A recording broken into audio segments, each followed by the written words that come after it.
What can you do? Yeah, we do what we do, don't we? Right. Other questions? Please, guys, go ahead. We reserved this hour for you. Thank you. Hi everyone. I'm Jorge Sosa. I'm just sort of lurking. I actually I enrolled in the mixing course, and I got this invitation, so I just clicked on the link to see what was happening. So Everyone's welcome.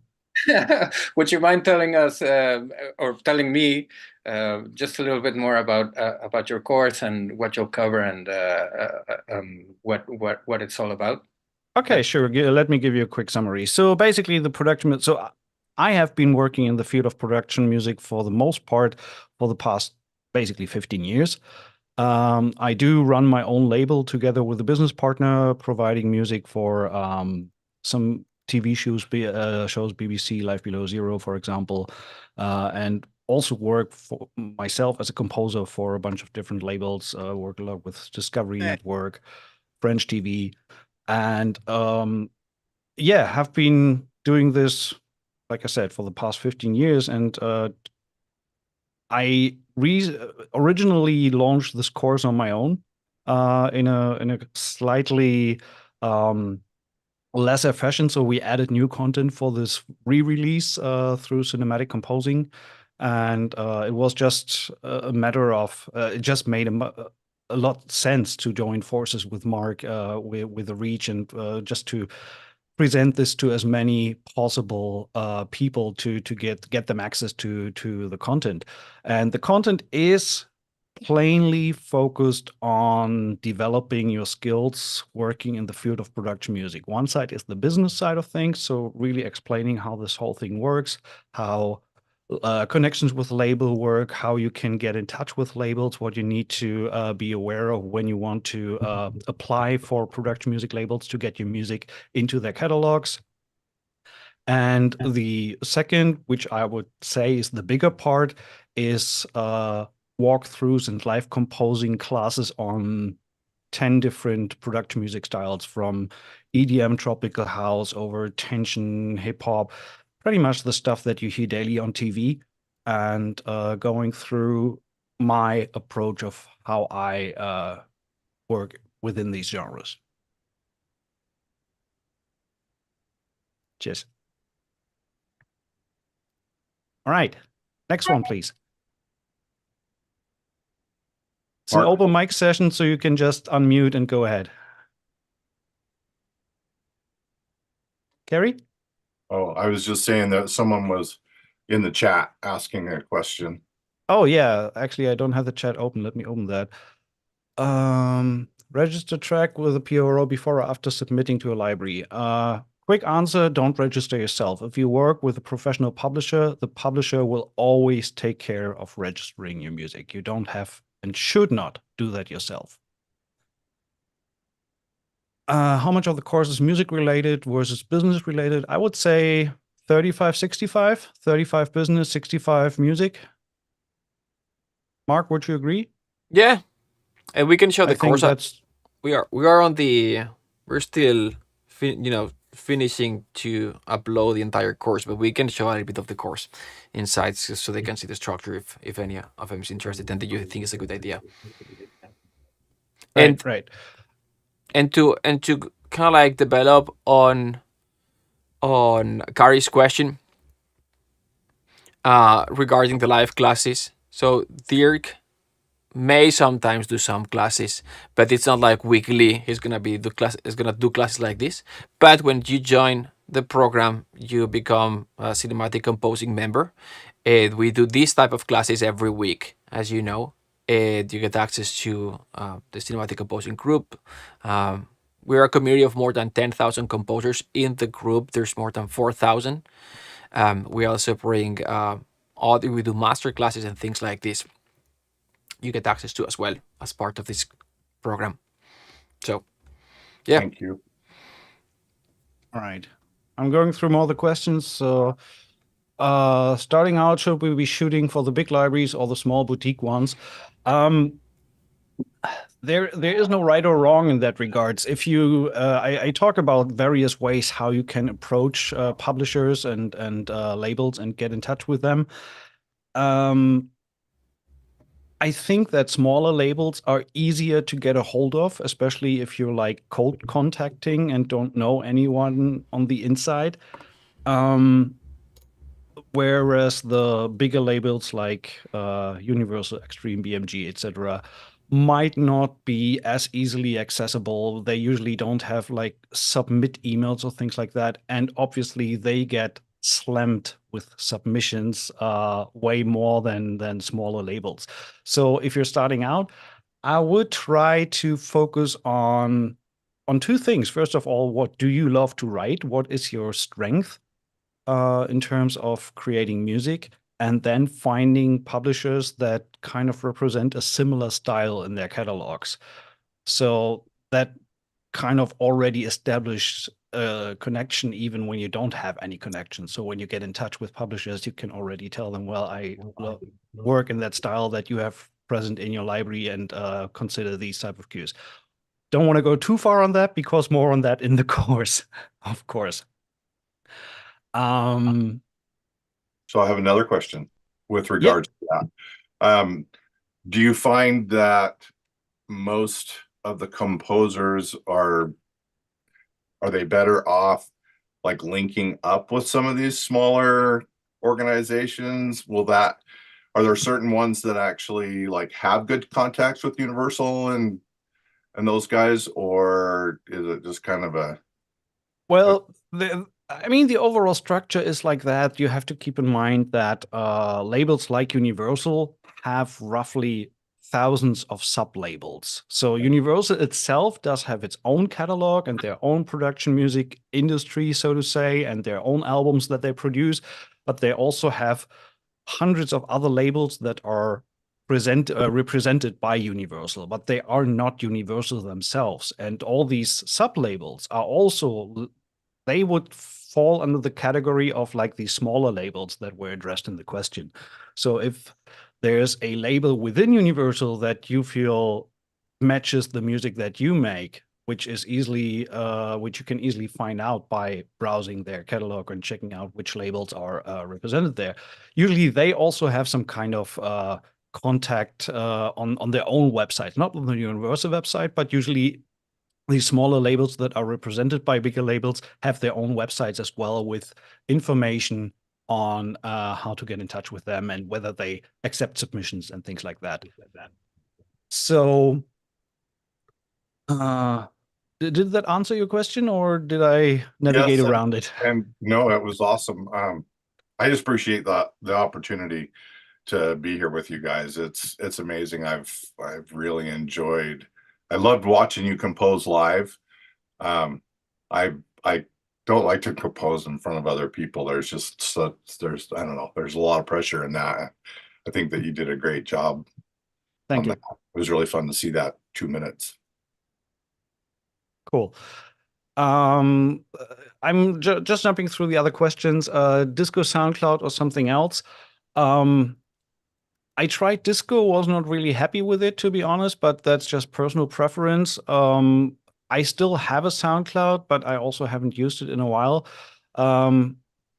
Realcrafter, I think, would be the most professional looking kind of thing. But I think SoundCloud is still fine. And sometimes you definitely don't want to send like MP3s attached to an email, so don't cloud the space of whoever you're contacting.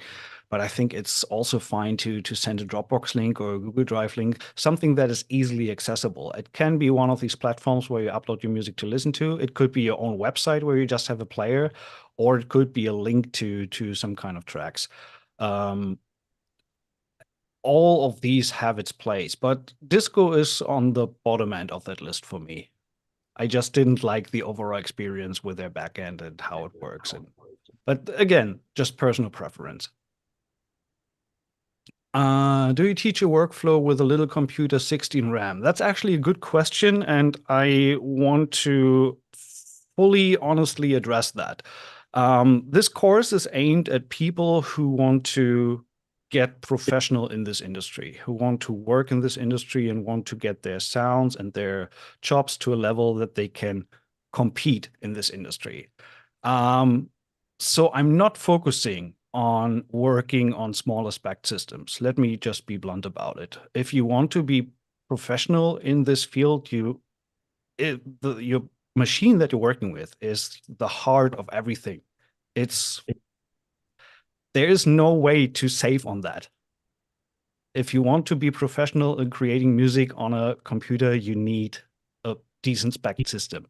16 gigs can get you only so far in nowadays environment of creating music on a computer, that you will sooner or later easily run into its limitations.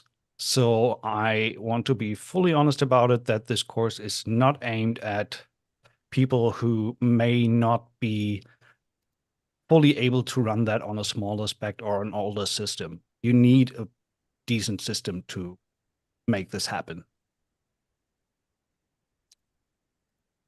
All right, best practices for submitting to libraries with no posted submission guidelines. Check the course. That's something that I cannot answer here, because we can, of course, not give away the whole entirety of the course content, but we will address this specifically, how to address libraries, what best practices there are, what to avoid, some common pitfalls, etc. Which is, of course, very important to get this right. And you don't want to leave scorched earth, and we want you guys to be successful, So this is something that I cannot answer in a minute here in this class, that probably will be publicly available afterwards as well. Not really sure about that. Mark will know. So I save the answer to that for the course content. All right. In case anyone wants to jump in, has other questions, go ahead. There's a point, exclusive versus non-exclusive libraries. That's also part of the course. I talk about that. Both have their place, and I still strongly believe that exclusive, respectively non-exclusive libraries target different markets, because most of the TV productions rarely work with non-exclusive libraries. Always exceptions to the rule, of course. But if you aim for getting your music placed on air, Netflix, Amazon, all that kind of stuff, my suggestion would be to go with exclusive. Ever go direct to music editors or supervise and bypass the library? I personally never did that. I know colleagues of mine who have established relationships with music editors, and if you know someone, if you have someone in your field of friends even, that's obviously an awesome place to start. But there is a lot more involved than just knowing a music editor to get your music placed in a production, because there's all the administrative side of things, which usually labels take care of. So you as a composer don't have to worry about that and can focus on composing music. So this is something, it can be beneficial, but I wouldn't build my business on creating relationships with music editors directly. You might be better off working with labels who have these connections in place already, and rather focus on getting the music out there. Can you talk about the schedule? When does it start and how long does it run for? I think I addressed that already. It's an I think can we say when the launch is? Yeah, I mean that's obviously in the pre. I would say so. Yeah. So the launch is on Tuesday next week at 9 a.m. LA time, and like I mentioned before, there is no schedule attached to it because it's pre-recorded content, so you can access it any time that your schedule allows and work through the course. And it's lifelong access, so there is no limitation in any way. Yeah, that being said, as we said at the beginning, there are additional live classes that happen because you become part of the cinematic composing group, like these ones. And Those generally happen weekly. You got teachers like Dirk, myself, and other mentors and Hollywood composers, producers, mixing engineers that come to master classes. And yeah, those generally happen on Thursdays, generally by this time, but they can range. All right. Cool. So where can we find which current TV shows are primarily using production music? There's numerous ways. One is to scout production music labels and check their credits. So usually when libraries place music in TV shows, they have some kind of reel or credit overview on their websites, so you can see which music has been placed in which productions. Second thing is, if you dive a little into this industry and know a bunch of names of composers that have been working for other libraries, you can check their IMDb's to see where their music has been featured. That's one of the safest ways. And then obviously in the actual shows themselves, in reality programming, on Discovery shows, etc., in the credits at the end, they oftentimes, not always, but oftentimes list the library that they have been working with.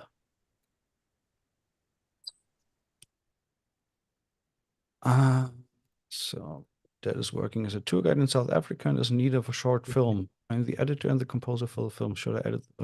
Just trying to follow along with the question here. Should I edit the material with a temp track, or should I compose the music first and then edit the material to focus more on the emotions? Okay, a totally different question, but let me try to answer that quickly. If you are in the lucky position to create music for some visuals yourself and you're in the full control of it, it's just a matter of your preferred workflow. You can use a temp track and cut to that and then base your music on the temp track and the cut that is already in place. Or if you want to write the music first and then cut the visuals to the music that you have written, both are equally valid ways to do it. So it's a very diplomatic answer there, because there's no right or wrong. Just do what feels best for you. So, hey, Emilia, good to see you. Long time no see. Does the chorus have a mastering part? I'm also curious how you pan the different instruments in hybrid music. So yes and no. This course is not a mixing course. I want to put that in front, but mixing is a big part of my workflow because I tend to mix as I write and do that kind of all at the same time. So there is a lot of information on mixing, the way I mix my music and the way I mix my tracks. And just to answer that bluntly, mastering is not part of the chorus, because my mastering on most of these tracks consists of slamming and waves L3 on the master fader, and I'm done with it. And usually that's good enough.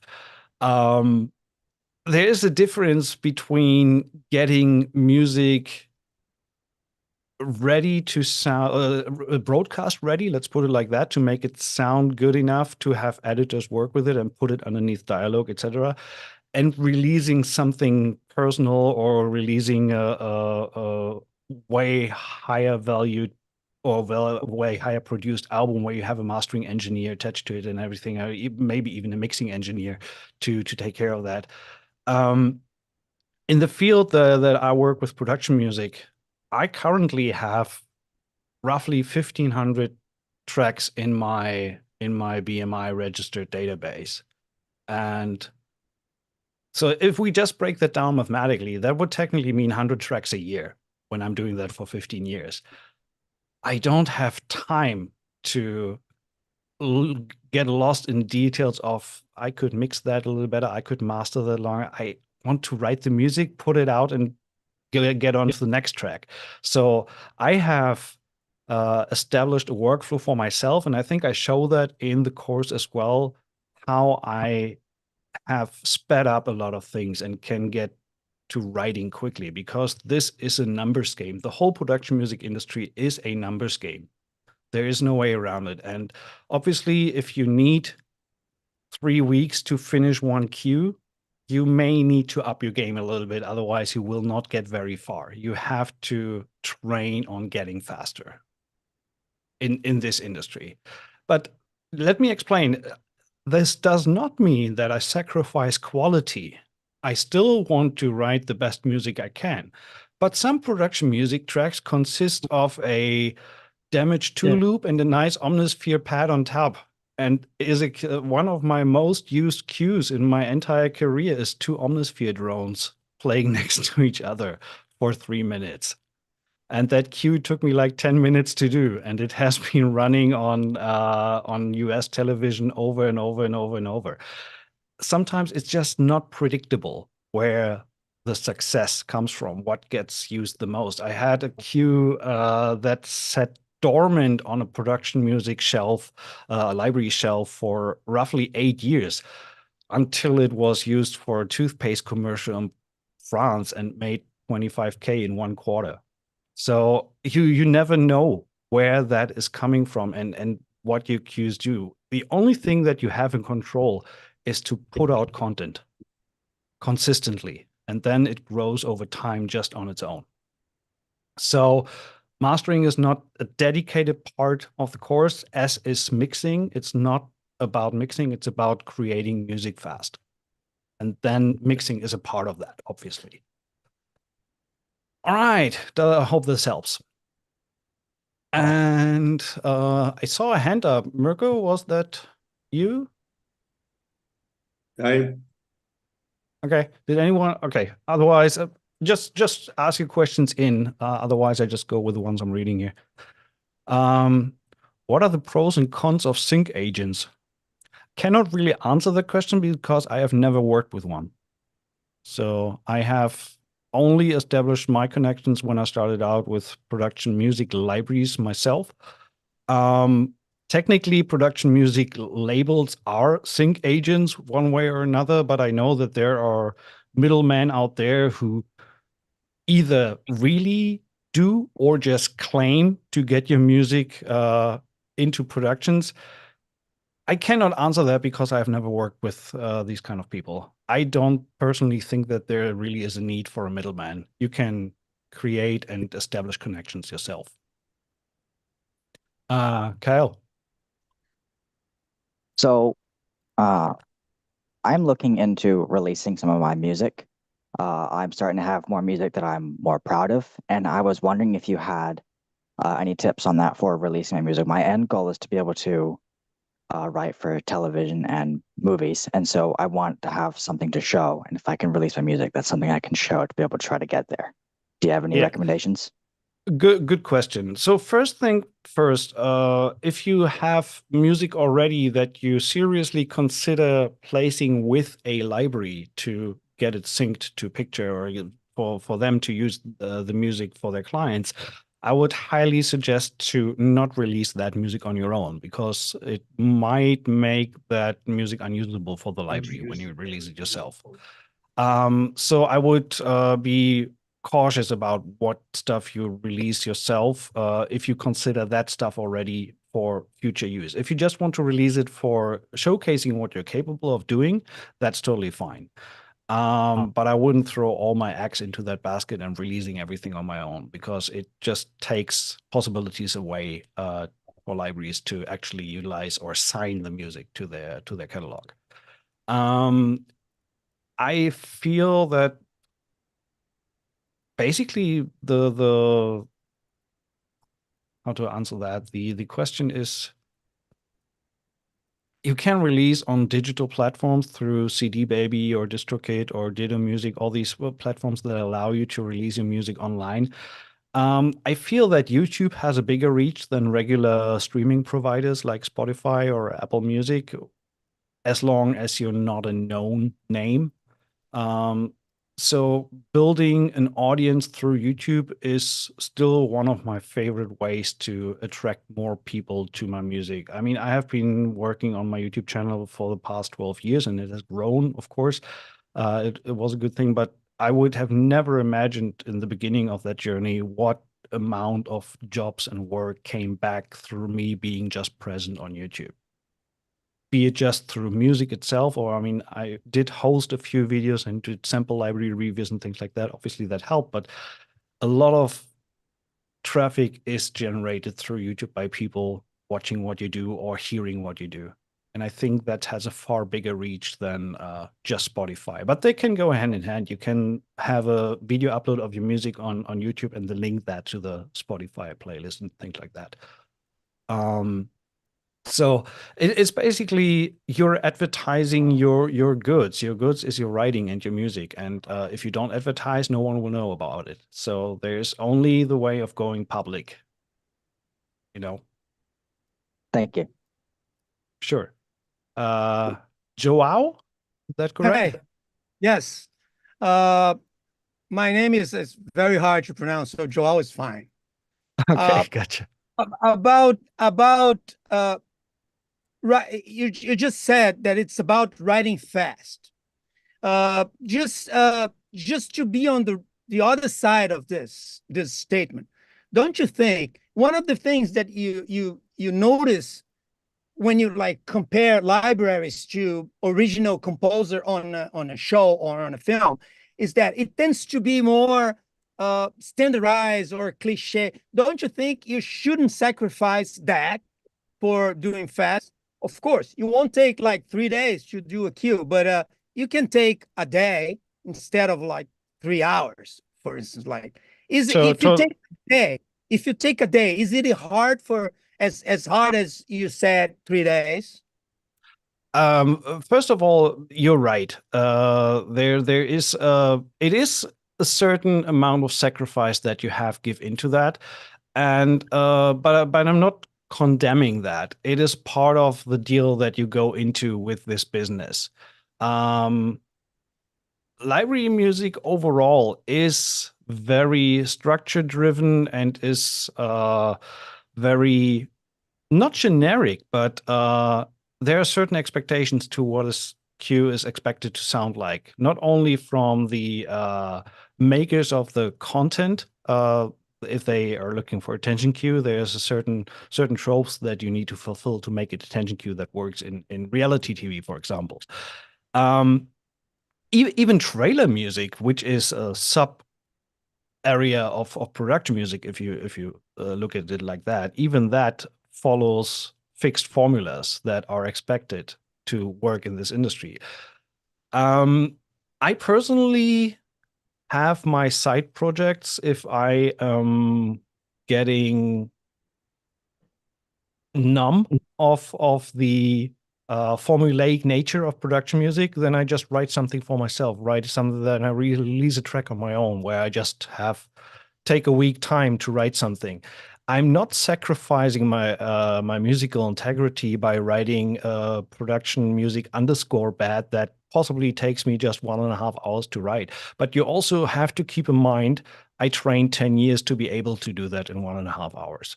So it's a journey. It grows over time, and there's just certain things that help me in cutting corners, not on quality, but in terms of workflow, having a template in place, having all the knowing your instrument. This is something of the most important things. Know your tools. It's so important to when you think about, okay, I want to. I need to write a really brassy, light-sounding horn line. I know that I'm not going to grab BBC for that because it will not do the job. So just knowing the tools that you work with is so essential to speeding up your workflow. And I don't think that speed equals lesser quality. Don't you think so? Really? I'm Yeah, not a keyboard player. I think you can train that speed does not equal lesser quality. Yeah. Yeah. Judge yourself. We will post a trailer for the course. We will post examples of the music that I showcased there, and you have to be your own judge there, and just to ask yourself whether that's quality or not. It's something I cannot help you with. I just know that what I do works and is used over and over in the industry. So something must work with what I do. Yeah, to be honest, I check your stuff and it sounds pretty much like it doesn't sound that standardized as I mentioned. I think it sounds like you, for instance. Yeah, I'm not familiar with your whole work, but it sounds it sounds personal, you know. I think there might be like people looking for that personality and stuff too. Not Yeah, I mean, you're totally right. That's something that comes into the whole equation as well. I mean, it's not all generic. It's still music. It's still art. And people, even the people on the edit bay that look for your cues and decide which cue to use for a certain scene is a creative and an emotional decision. Which cue they like in that moment that they sync to whatever show they're currently working on.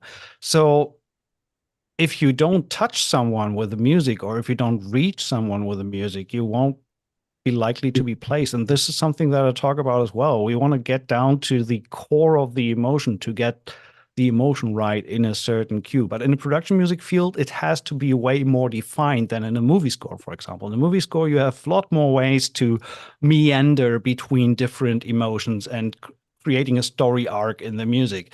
Production music is on point. It's one mood that you go for from beginning to end, and that's it. That's also one of the things that makes it a tad, in my opinion, easier to write than film scores, because in film scores you have to adapt with your moods to what is happening on screen, etc. Production music, you're totally pretty much nailed to that mood, which can be a blessing and a curse at the same time. Yep. All right. Thanks for the question, Joe. Yeah, all right.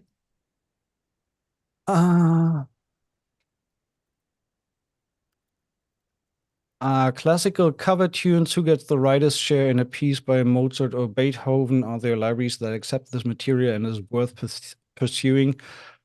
Short answer, that's not the first thing I would focus on. The last thing that I remember is that Lorne Balfe did a reimagining of classical cues for an album for extreme music.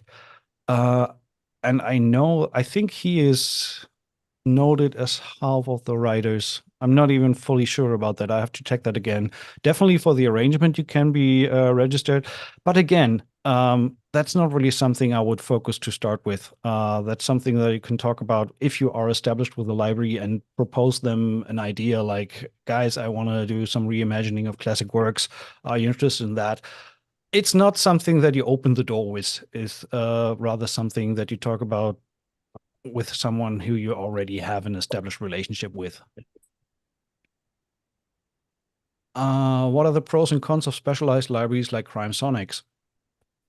Well, I mean, you kind of mentioned it yourself. They're specialized. That's their pro. So if whatever production needs crime music, the Crime Sonic brand makes a lot of sense to turn to first, because that's their specialty.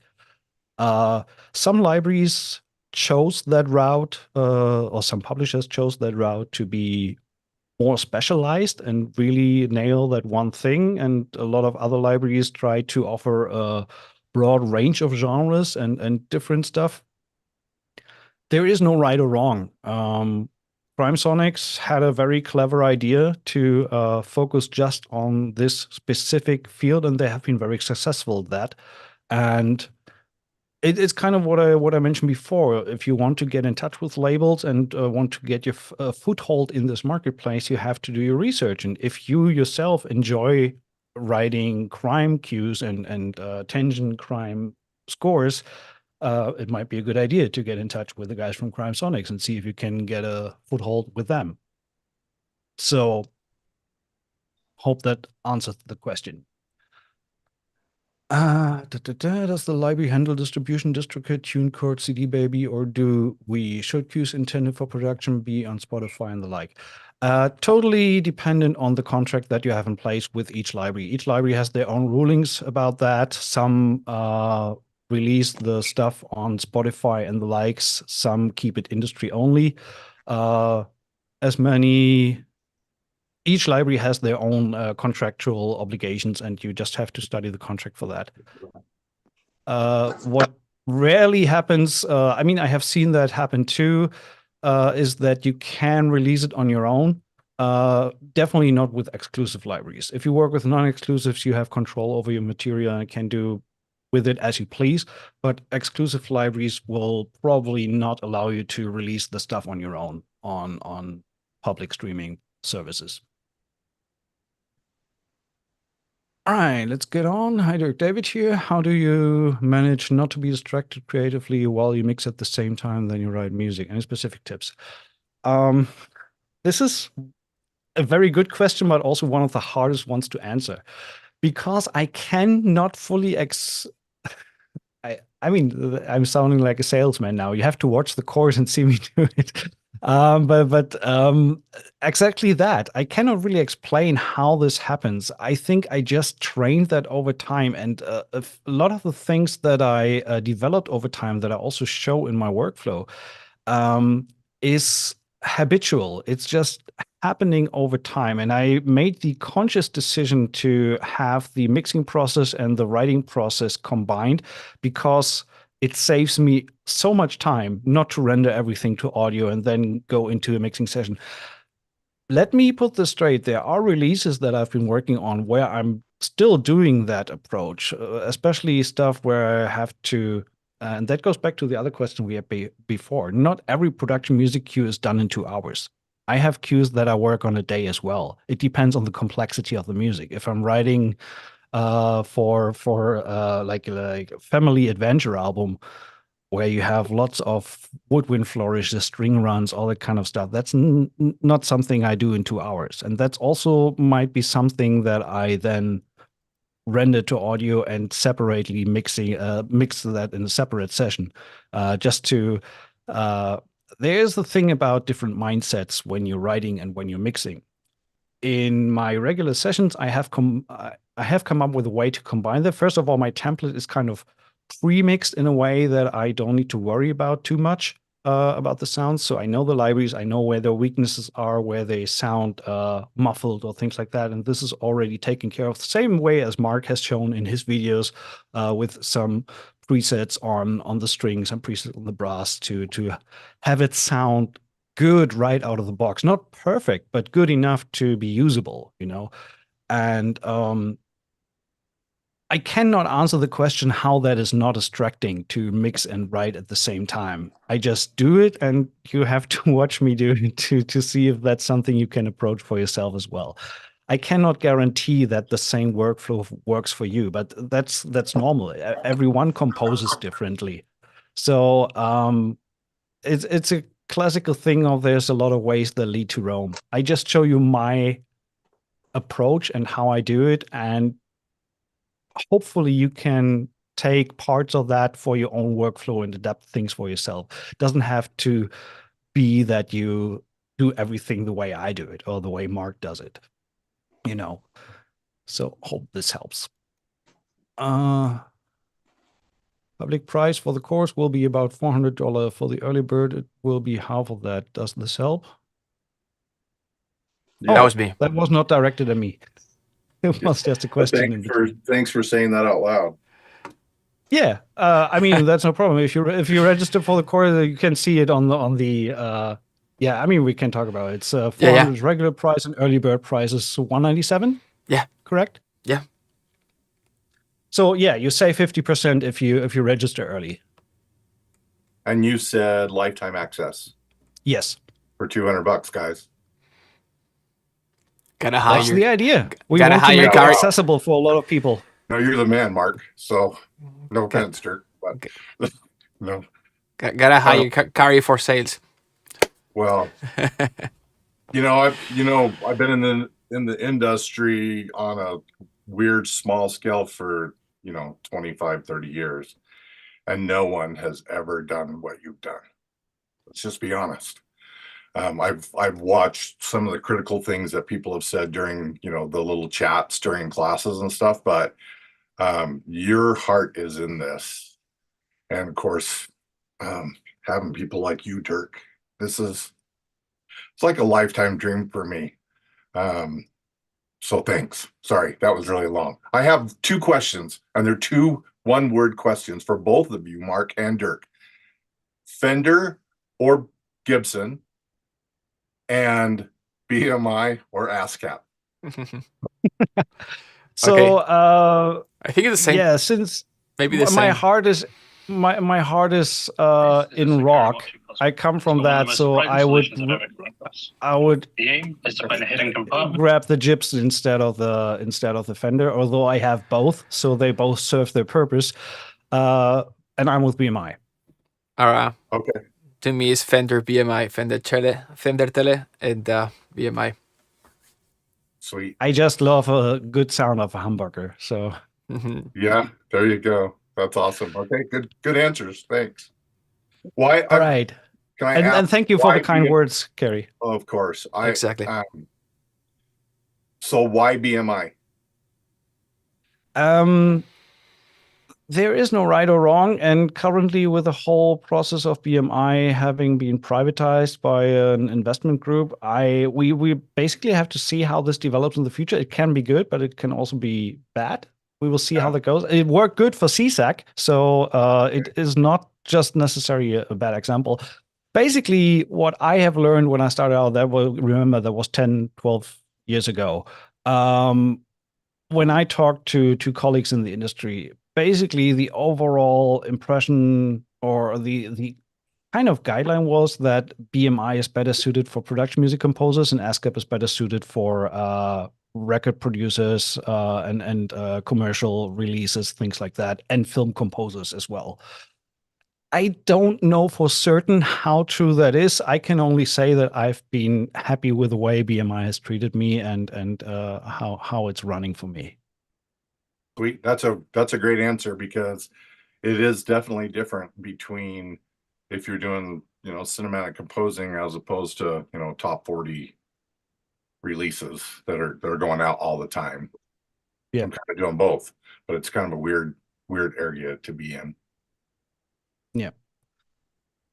All right. Let me quickly see what other questions we have. Question from Julian Hamlin. Do you experience imposter syndrome? And if so, how do you personally get beyond it? Short answer would be no.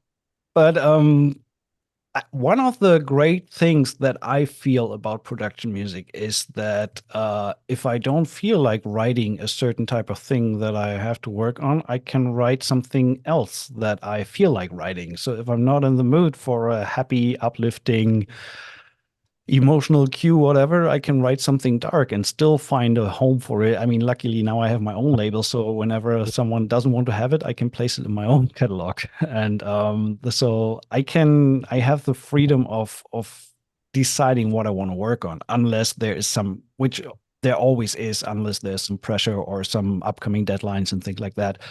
And in terms of imposter syndrome, nothing more inspiring than a looming deadline. And if you don't have one from your client, set one for yourself. It's just I personally believe it's a matter of discipline. Are you using complete control to house contact for NKS features? I did try that in the past, but I'm not doing that. I'm actually considering getting the new MK3, which apparently now has... Let's be honest, the only reason why you would want to use complete is because of the light guide. So to see where the keys are on the keyboard. Well, there's some other reasons as well, but that's, I think, what most people want to have, is to see the lights where the key switches are on the instruments and things like that. And apparently the new MK3 implements that feature with Contact 7 natively without the need for complete. I tried it in the past, but with a regular 800 to 1000 track template, it's not feasible to run this each instrument of these in a complete housing. So I didn't go for that. And I'm using the MIDI capabilities of the MK2 that I have, in case you don't know, the Native Instruments MKS88, the big 88 keyboard that Native Instruments offers. And it has, besides the complete integration, it has some amazing MIDI functionality with a bunch of knobs and faders and buttons and things like that, which help me in my day-to-day workflow. So I'm using that quite significantly, but that could be done with any other MIDI controller that offers a bunch of functionality, like the Arturia or M-Audio, all the stuff that is out there in terms of MIDI master controllers. That does not have to be a Native Instruments one. Right. Currently using FL Studio to write my music, but I have heard and seen a lot of Cubase and Logic Pro. Should I stay in FL or should I switch to a different DAW? How to answer that? I know colleagues of mine who work in Fruity as well and are very successful at that. I personally tried Fruity and never got around to it. If you feel confident working in Fruity Loops and your results work for you and for your clients, then I don't see a need to change direction and go into Cubase. But I'm a Cubase user, and I strongly believe that there are some advantages of, say, these big threes: Cubase, Studio One, and Logic. Maybe even Digital Performer. In comparison to like Fruity Loops or Ableton, because the first mentioned are more geared towards MIDI editing and MIDI working. And I think that they have some functionality that makes speeding up the workflow a little easier. But I'm also not proficient enough in Fruity Loops to really know how fast you can stack your workflow there. I have been dabbling with Ableton for a while, and I know that it serves a different purpose. These other DAWs like Logic and Cubase are timeline driven, whereas the other ones like Bitwig or Ableton and even Fruity are more pattern based, which is a different approach. So it's amazing for creating electronic dance music, but I also have seen people creating amazing orchestral scores in Fruity Loops. There is no right or wrong. And you can always give the other DAWs like Cubase a 30-day or even 60-day free trial, so you don't have to chunk out money to test it. And you just got to see for yourself. Maybe watch some videos beforehand to get the basic grips down. In the end, it's tracks and a record button, and then you stack everything on top of each other. All right. We have 10 minutes left, so let's see how much more we can tackle. Hello, everybody. Hello, Dirk. Hello, Mark. How did you personally enter the music scoring industry, and what would you be advised in order to do it the most proper and efficient way possible? Sorry to be again yeah, that's what the course is about, to teach you that and to get you into that. It's not a question that I can answer in full on that public forum right now. That would kind of make the course a little obsolete. But yeah, how did I start myself? That was roughly 15, 14 years ago. Back at that time, it was when Facebook came up, and I utilized Facebook as a networking tool to get in touch with other composers, with other production companies, etc. And from there, it developed over time. I talk specifically about the ways how you can approach this industry and labels and how to make your way into it. There is no right or wrong, and there's ask 3 people and you get 4 different opinions how that works. But there's a few things that you just have to keep in mind that kind of are derived from basic humility and just being nice. Don't be an asshole to anyone, and then you will probably make your way. Sorry to be so blunt, but it is exactly that. But I have seen emails from people wanting to work with our label where you just ask yourself, didn't you read before you sent, kind of thing? It just happens. And this is the kind of stuff that immediately crosses you off the list, and I talk about these things, but a lot of that comes down to general human interaction. Just be nice, and then you will be niced back. Okay. Do we need a publisher if we release a song on a digital platform? No. If you release it yourself, you are your own publisher. Sorry for delay. Thanks. Is there something you still dream of, desire to reach in production music, and you haven't achieved it? Yes, absolutely. I still haven't done a major theme show, meaning I don't yet have a cue that has been used as the opener of a show. That's still on the bucket list. So NFL or even news. Getting. I mean, that would be a dream come true. Getting my music on a news show that ideally runs twice a day for years. That's some nice royalties there. And theme tunes are higher valued in terms of royalties as well. So there's different tiers of how music that has been broadcasted and synced to picture is enumerated. And yeah, I still haven't done a theme tune. That's on the bucket list. I was close to one once, but lost. Happens. So that would be one of the dreams that is still open.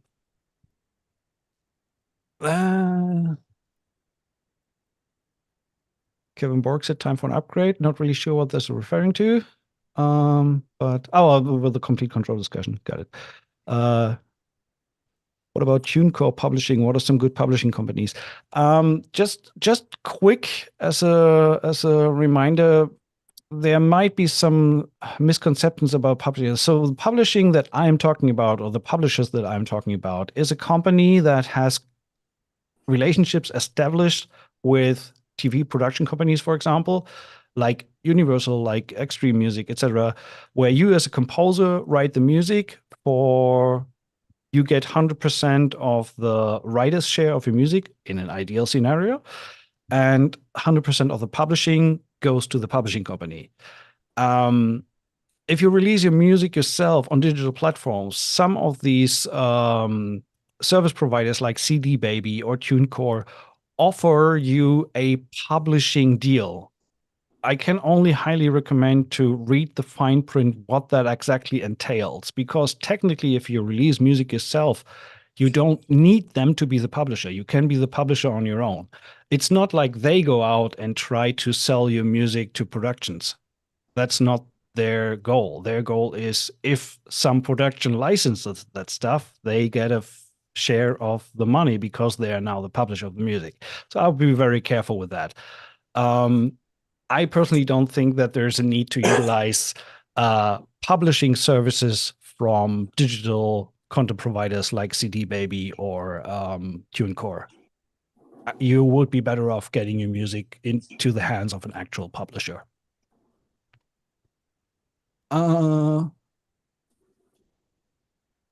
Question for Mark, so that's not for me. What about Reaper? I forgot to mention that. Reaper definitely has its place as well. I never really used it, and I tried it and never really got warm with it, but I have been using Cubase for roughly 20 years, so you don't change an old tree. I just keep working with Cubase. Always return to that. I may have an NFL contact for you. One of my board members is a producer for Game Day. Reach out later. I can carry. Okay. Oh, that was sorry. I saw Sorry, that was that was private. just for you. No problem. You stopped. Got it. I will get it. I will get in touch. Thank you. Okay. Could you send me an email? Sure. Absolutely. Thank you. Will you message me back? Yeah. I just sent email? you the contact directly. Okay, sweet. Thank you. Sorry, it's just I didn't see that it was Yeah, no private. worries. I should have said that first, but in my little text. But anyway. So let's keep going with the last. We have 3 minutes left. Vanya, so far I know there is not too much time for scoring for films. How experience the process of conceptual approach with cannot really go into that right now because that's a totally different topic. So that's more film scoring, which this course is not about. This course is about creating music for TV productions and for catalogs, which is rarely done to picture. So that would be something for an entirely different discussion. Jorge, I mean, you addressed the question to Mark, but I can answer that as well. It is asynchronous. So there is no dedicated meeting times or anything attached to this course. It's not a live classes course, but as Mark has said, you will get access to additional live classes through your automatic cinematic composing membership that comes with the course. So you can access things like this today. with your course access if you are not already a cinematic composing member. But the course itself, for now, let's put it like that, does not have any planned live classes. I may have some ideas that I want to jump back and forth with Mark on about. Maybe we do 1 or 2 kind of public challenges, write a attention cue, and then we listen to your cues kind of thing. I think that might be educational for everyone. Now I said it out loud. Shit. Is that something that that you guys be interested about? Yes. Awesome. All right, cool. So what I think we would restrict that to members of the course, so that we will communicate within the course platform if we do something like that. I will talk to Mark about the best way to approach that. But I think it can be challenging since we have an asynchronous course that does not offer live feedback or anything like that. It might be good to include 1 or 2 sessions in the same vein as we do now, with a 2-hour live class where we listen to your cue. We give you a challenge and to a production music cue, and then give you feedback on how that could possibly improved or how great it is, things like that.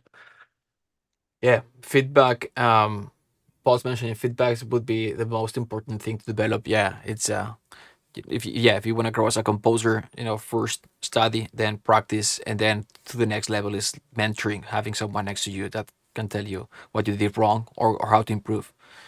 Yeah. So these Thanks, sessions could be Jasper, fun. for the kind words. So just scrolling through, sorry for any questions we may not be able to answer. We only limited ourselves for an hour for today. But the good thing is, it's only till next Tuesday when the course is launching. And of course, we highly encourage everyone to check it out. We think that we found a good price point that is accessible for a lot of people. It is a lot of content, I can tell you that. And if there's feedback coming in, we will listen to suggestions and requests and all that kind of stuff. And I'm not saying that it's an ever-growing course. It is complete as it is. But again, we do have ears and we listen, and we are appreciative of feedback, of course. 100%. So yeah, just as a wrap up, thank you, Dirk. Yes, we're launching the course next Tuesday, 9 a.m. Los Angeles time. Price point you've asked is gonna be $400 public, and the early bird is gonna be around half of that, $197. Yeah, it's a self-contained course. I think it's more than 10 hours of content. It's a lot of content. You get access to these type of classes every week as well, and it's lots of risk-free 7-day money back guarantee. So that's it. Make sure to join the early bird. Just cinematic. I'll just post it here somewhere. But yeah, join the waiting list to get an email when we launch. And yeah, other than that, thank you so much for all the great questions. Sorry if we missed any questions. I tried to channel all the questions into the Zoom chat from Facebook and YouTube. There were some people there as well.